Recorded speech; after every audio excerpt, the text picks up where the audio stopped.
How's it going, everyone? My name is Derek Afasi. I'm the owner of Afasi Financial Group and RetireSharp.com. Today's topic, I want to discuss with you annuity quotes and explain them as simplistic as possible.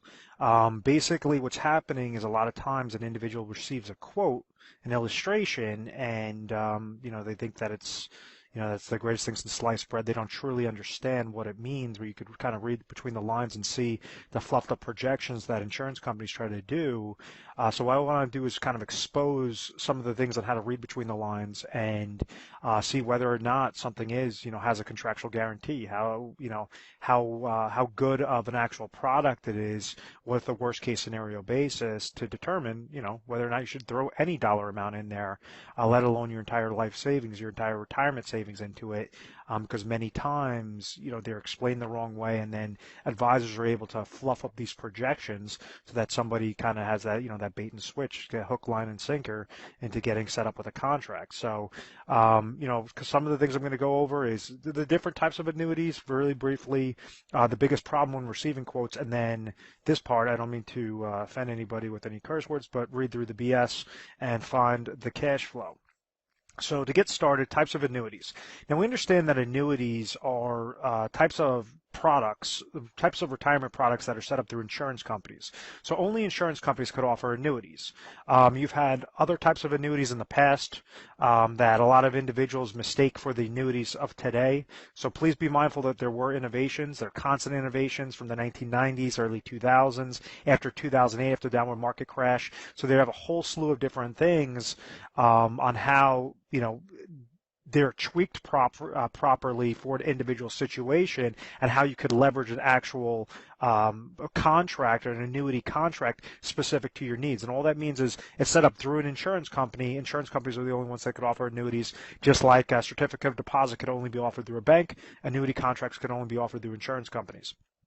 The first very easy type of annuity is the fixed annuity. I typically like to see these things known as MYGAs. So what this says is kind of just like how if you understand how a bank CD works, where let's say you have a 5-year bank CD that's paying you, right now 1% per year. Obviously it used to be much higher in later, in earlier years. But what this would say is essentially if you have a bucket of $100,000 and you have a bank CD that pays you 1% per year, but after the first year you're getting $1,000, second year $1,000, third year $1,000, etc. So individuals are able to leverage fixed annuities with the same sort of concept. They like the safety of banks. They like the safety of a legal reserve structure like an insurance company can provide with these types of fixed accounts, but they want to have a better return on their money. So, if a typical bank CD is paying 1%, typically the MYGA, that fixed annuity, is paying, in between 2 to 3%. So it's going to be, about 2 to 3% higher than what current bank CDs are getting paid. And they're all going to be tied to interest rate environments. So even right now, MYGAs are pretty low, bank CDs are pretty low. So if you ever get an illustration, there's a couple of things that you want to make sure that or an annuity quote on this, you want to make sure that if they're giving you a specific dollar amount, like let's say $100,000, and it's set up to a 5-year MYGA, you want to make sure if the first year they're paying you 3%, that every single year after that is going to get paid 3%. You want to have that flat amount of interest credit in there. Many times you have these types of annuities that they might pay you like 4% the first year, get somebody in there, and then all of a sudden reduce that rate down to what they feel is necessary, which could be 1%. And now that person's handcuffed into that contract for the next 5 years. So the first type is the fixed annuities. You just want to make sure that you're reading through those lines. The variable annuities, you have different things with variable annuities. I talk badly about variable annuities. I don't like them. I typically think that they're posed as something else. They're trying to be a mutual fund, and they have mutual funds invested in them.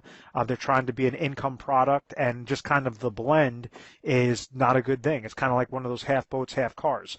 If you ever go to amusement parks, or I think they have them over at Busch Gardens. We're located over in Tampa, Florida, so we have Busch Gardens over here, and there's this thing that is basically, it drives up and like the safari, and then it goes into the water. So it's kind of a boat boat and a car mixed. That's what I think of a variable annuity is, it's not a good investment product and it's not a really good income product because you have a lot of hidden fees.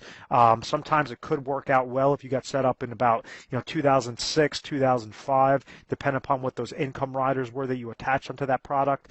But essentially, when I go through how to figure out the cash flow, you could see how the hybrid annuities have actually been a lot better than what the variable annuity rates are right now. So I'll expose that a little bit later. And then you also have index annuities, where this correlates to the hybrid annuity. A hybrid annuity is simply a fixed index annuity with an income rider. And the way that that income rider is displayed is where you see a lot of these problems. So what I'm actually going to do is go through an example off of an income account, off of an income rider, and actually show you how to expose that cash flow so you can compare one company to the next to determine whether or not it's going to be the best for your specific situation, the best for however long of a deferral you want, whether that's a 30-day deferral, whether that's a 5-year deferral, 10-year deferral, and how to really find, read through the lines and get the exact percentage, the exact cash flow, for your specific situation. So when you're looking at the hybrid aspect, always think of income rider. So if we understand with a fixed account, kind of think of this like a bucket, okay? We have a fixed bucket, we have a variable bucket, and then we have an index bucket. Let's say you have $100,000 in all. Now, let's say the market gains 10% the first year, and then it loses 10% the next year. So what exactly, let's say the fixed account is paying you 3%. What this means is if the market went up 10%, well, this bucket is going to get 3%. If the market went down 10%, this bucket's going to get 3%. It's going to be a fixed percentage amount on the specific MYGA that you choose or whichever carrier. As long as they're paying you that fixed percentage rate, it's going to remain fixed for the length of that time for as long as you have that contract. Very simple. This bucket, if you receive a gain, and it's variable, and let's say after all the fees and all that, you get a 10% gain into that bucket. They'll open up the lid, pour 10% inside, and now you have a larger account.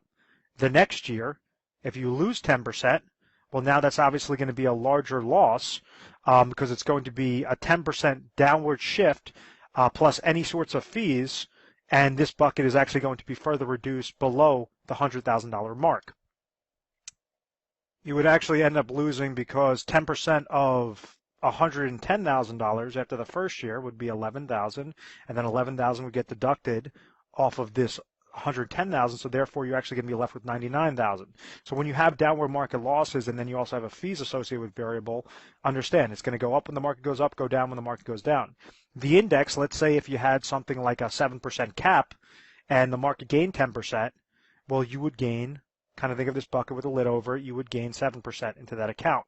Let's say the next year when the market loses 10%, well, you have a floor. That's the importance of indexing strategies. That's the importance of index annuities. So this is the generic. This is how the account value, this is how your physical money works before you attach an income rider onto it. So I hope that all of this makes sense. Please review this section if that doesn't make any sense. Now, so when we're regarding hybrid annuities, what's happening is you have that account value side. So if you had a fixed annuity with an income rider, your account value would be doing exactly this dance. The income rider might give a specific guarantee. Variable annuity with an income rider, the variable account side will be doing that specific dance, and the income rider is going to have specific guarantee. That index account value is going to be doing that exact dance, and the income rider is going to give you a specific guarantee. So if we understand this, what exactly is this income rider? What exactly is this income base? How exactly does it compare? So this section, I'm actually going to bring up a PowerPoint slide, and I know how much you guys love my sloppy handwriting, so I apologize to disappoint anything. But yes, this is actually going to be able to break this down very simplistic. What this shows us is an income-based side, right? Understand, whenever you see a guarantee, that's not your true money. That's nothing more than a calculation account, okay? Calculation account. So if you have company A that's giving an income rider with a 7% guarantee, and you have company B that's giving an income rider with a 5% guarantee, what exactly does that mean? And we're just going to use simple interest so that it's really easy to do the math and you can see it side by side. If you're looking at this, and let's say we have a person, a male age 60, that's looking to trigger income at age 65, how can we figure out what the cash flow is? Well, on the surface, you say 7% is higher than 5%. So, company A looks fantastic. All day long, I'm going to go with company A. First year, this income base grows to 107,000. Second year, 114. Third year, 121. Fourth year, 128. Fifth year, 135. As opposed to company B, after the fifth year, it's going to go to 125. So understand, whenever these companies are trying to provide you lifetime income, the reason why they're doing an income rider as opposed to annuitization used to be the old school annuities, right? So what happened was an individual would surrender their money, their $100,000 to a company, and like this individual would say, I'm age 60, I'm going to surrender my money, $100,000 to the insurance company, and they're going to give me a specific income guarantee at age 65. Well, when we use an income rider, instead of annuitization, you're not surrendering your money. You're allowed to still have those monies into that account value that I spoke about, whether that's in fixed, variable, or index. You're able to still have that account value, that your physical money grow when the market goes up, not lose when the market goes down. And you could attach this income rider so that they're going to be able to determine how much lifetime income you will receive, kind of like how annuitization works, except for you're not releasing control like annuitization does. So what I mean by that is if you see company A versus company B, you're saying, oh, company A all day long. This is 135,000 on my income base. This is 125,000. Once again, this is not your real money. This is a calculation account. The way then how it determines how much lifetime income the company is going to pay you is going to be your income base multiplied by your withdrawal rate percentage, and that's what equals your lifetime income. So let's say company A has a withdrawal rate percentage of 4%, but company B has a withdrawal rate percentage of 5%. What exactly does that mean? Well, that means company A is going to be, at age 65, they determine that their withdrawal rate percentage is 4%. Company B at age 65 male determines that's going to be 5%. So when we actually do the calculation, 135 multiplied by 4%, 125 multiplied by 5, your actual numbers, and I hope that you could read this, is $5,400 with company A and $6,250 with company B. So what that tells us is that company A is a much crappier product than company B. If we're looking to get the lifetime income, the best lifetime income out of this, well, we understand that out of the $100,000 deposit, a 6.250% cash flow is with company B as opposed to a 5.40% cash flow with company A. So therefore, there's no reason to go with company A over company B unless you had a better rating and this was just a generally better company. You could kind of pick your poison on that route. But if you're looking specifically for a cash flow side, this individual could throw $100,000 and get a much higher cash flow percentage with this 5-year deferral with company B. So I hope that all of that makes sense, guys. This is so important to understand because this is how you're able to weed through whether a company that's telling you, oh, we're going to give you a 7% guarantee, or a company that's saying we're going to give you a 5% guarantee, what that actually means.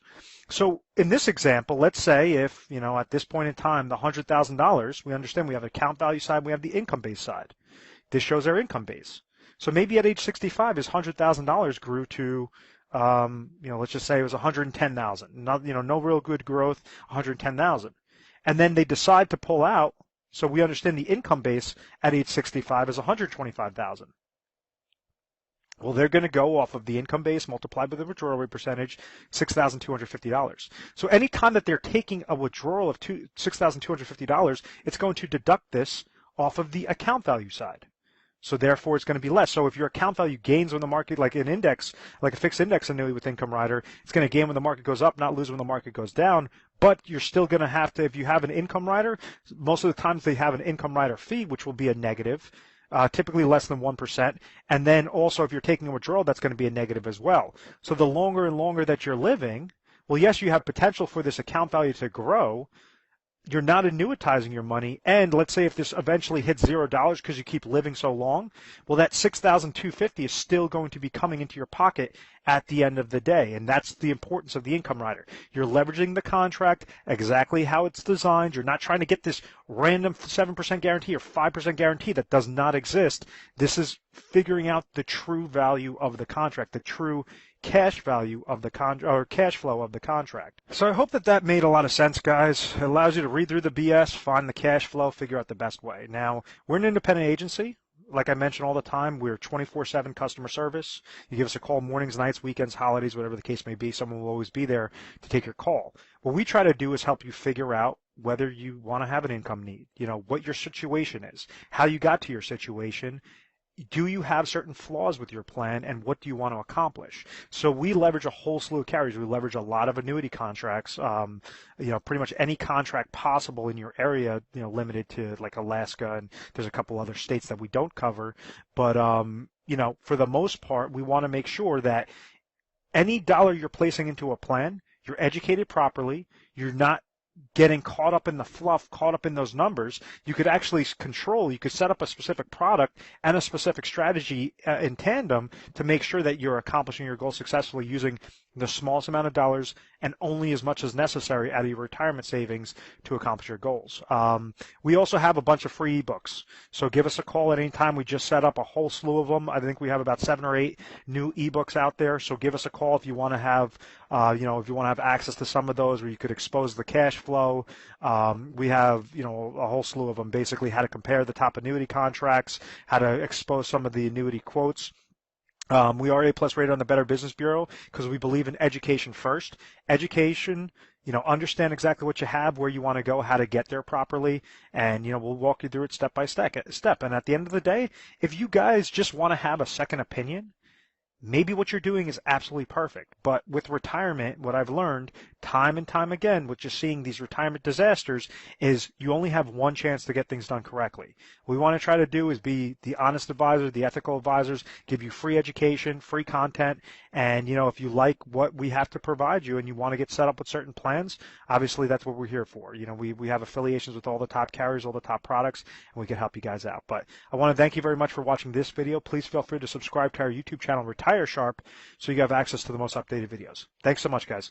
I hope you enjoyed watching the video. Subscribe to our channel and learn more about new things. Thanks for watching video. Subscribe.